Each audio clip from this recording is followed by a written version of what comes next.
She was wearing nothing underneath. She was wearing nothing underneath. Stop. I moved my eyes slowly, deliberately. It's a curious film. I mean, the genesis is a slightly odd one in the sense that after Get Carter, Michael Caine, Michael Klinger wanted to work with me again. So I insisted that I could write an original screenplay, as I'd done on television before. And they wanted to commission it, but I wouldn't have that because I wanted to write the script. If they liked it, then we'd do it. If they didn't like it, then that was that. At the time, I was living abroad. I was already a writer, having 3 years before left London and a lucrative job as a funeral director. So the genesis basically was that at the time in Italy, the local elections had happened. And to my utter astonishment, we're talking about 1969, the fascist party re-emerged. In fact, of course, it had never gone away. But as somebody who was brought up in the war and so as a young person had sort of witnessed the coverage of the concentration camps and everything, you just couldn't conceive of that it's such a horrible policy could ever extend to survive in this. So that was the sort of the starting point. Then I put it together with a very strange scandal that had happened some years before called the Montesi scandal. And the Montesi scandal was a young woman who's found dead on a beach near Rome. And then the whole story was blown up. It was the beginning of the paparazzi, this story. It ran for 10 years and everybody was involved. Everyone had said the Pope was involved, actors were involved. There was a sort of the Wizard of Naples or wherever it was, who was a sort of soothsayer, and he was brought in. It was an absolute farce and it continued for 10 years. Anyway, so I involved... So I went to Mussolini's tomb and I got the idea of there's a little record player outside, a jukebox out, just a small one outside his tomb where he'd play his speeches. I went into a shop there where I asked if there was anything Vel Duce, and underneath, of course, quite illegally, they brought out LPs and photographs of Mussolini and so on. So all of this built up, and that's really basically what the story was about. Milos Markovic, a Greco-Albanian born in Budapest, whose talent for writing book covers is such that even the author doesn't recognize his own work. Silvana, get this down. Markovic was responsible for all the aggravation that was about to hit me. Hollywood, an empire in decay, comma. I was going to shoot it in Italy, but what happened was that when I went to look at all the locations, the production manager said, well, of course, here we'll have to pay off the mafia. So I went everywhere, and each time he said we'll have to look after... Well, of course, it was like being in my own film, because So I rang the producer and said, look, I think we're going to be taken to the cleaners here if we shoot in Italy.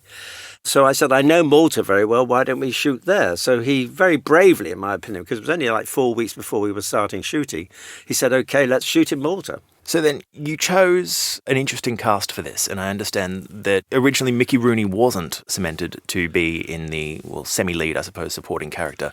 You were searching for someone else to be in that role. No, I had a terrible fight to get them to accept Mickey Rooney. The point of the character is he's small. And he played all these gangsters. And all the gangster stars, most of them anyway, were small men. There was Alan Ladd, Mickey Rooney himself. And one of the whole joke of the film is partly the fact that he is so small. And there are a lot of jokes about this fact. Now, I wanted Mickey Rooney, but the United Artists, with the distributors, were reluctant to have him. And I just insisted that we had him. They were suggesting people like Victor Mature, who's about 6'3", and he said, well, have you read the script? There's all these jokes about this man being so small, exactly like Mussolini was and Hitler, and they were all small men. One of the ironies is that a lot of dictators and a lot of gangster film stars in those days were small, and that was part of the script and the joke of the script. Hey, you know how every book starts with a quotation? Well, my book should start with a quotation, too. Let's see, how's this? This is it. We've all passed a lot of water since then. Samuel Gold. I think a lot of the stories surrounding the making of this film have been mistranslated perhaps over time, and we'll get to another one of them in a moment. But I had read a couple of rumours or a couple of reports floating around various different sources to say that you wanted Robert Mitchum to be in the role that went to Mickey Rooney, but clearly that is untrue as well. Absolutely ridiculous, of course. It's funny how these rumours start. Where did you hear that? I'm really curious. I won't actually say the source right now, but that is something that has been reported. Right. Well, I'll tell you, there's a very funny story. When I went to a party in Baltimore where we were shooting the film, it was near the end of the film. And somebody came over and said, who are you? And I said, Mike Hodges. He said, yes, I've just met the scriptwriter. I said, oh, really, have you? So I look around and I think, who the hell's posing as the scriptwriter? Because I'd written the script, right? So he's found as a prop man. And he was actually chatting up all the girls saying he'd written it. So you see how these rumours can easily start. So one of the other most fascinating parts about Pulp is that it became this forgotten film. But you also featured an actress in the film who I'm not sure if by the 70s she was completely forgotten by then, but certainly today she's become a sort of, well, she's certainly become a forgotten star of the screen, largely because she chose to end her career mostly in the 1950s and then came out of retirement for you, and that is Lizabeth Scott, who through the 1940s and 1950s was a very prolific star of the screen. Yes. and chose to end her career on the screen and end her career as a celebrity entirely in the 1950s as celebrity tabloid magazines were starting to emerge and the Hollywood system was fading away. What made you decide upon putting her in the film? Well, I mean, the film is partly my meditation upon B movies. When I was a young man, you used to go to the cinema, you had two films. You had the A film and the B film. And I used to love the B films more often than I did the sort of rather overblown A films. So I'd always loved these B films, and they were often very political, and they were often pretty well all in those days in black and white. So it was kind of, I was trying to tip my cap to these films. And of course, Lizabeth Scott was one of those wonderful creatures who appeared on the screens of Salisbury, my small town in Wiltshire where I was brought up. And I'd always just loved her, particularly her voice. She had this amazing voice. So, you're Mickey Caine, Superstars Boswell. Did he tell you about me? If you're Lon Chaney, yes. I'm married 5 times, all of them hard bitches. She was my 3rd. You should meet the other 4. Betty's my name. You're the one that's married to Prince. Chipola.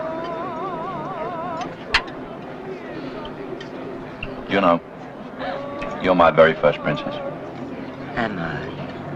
And she had her hair, which is always parted over. There's another one called Veronica Lake, which had her blonde hair over one eye. So all these images played in my mind. And when we came to cast the film, I asked Michael Klinger, who was in LA, to go and see it because I was concerned that she looked all right and she wasn't, and she was getting on, and we did have a slight confrontation because I was anxious not to hurt her feelings and not to make her look idiotic because she'd gone out with Presley movies and things and she'd been a big star and I didn't want to hurt that image. When did you meet Johnny? I was your age, maybe a year older. And I had a rather strange, because I did these film tests, which I don't normally do, because I wanted her to see what she looked like. And I talked to the cameraman and said, I don't want any sort of stockings over the lens to soften the image like they did with Dietrich. We're a location film. We won't have the time to give that kind of treatment that someone like Sadie did get. So she was horrified by what she looked like.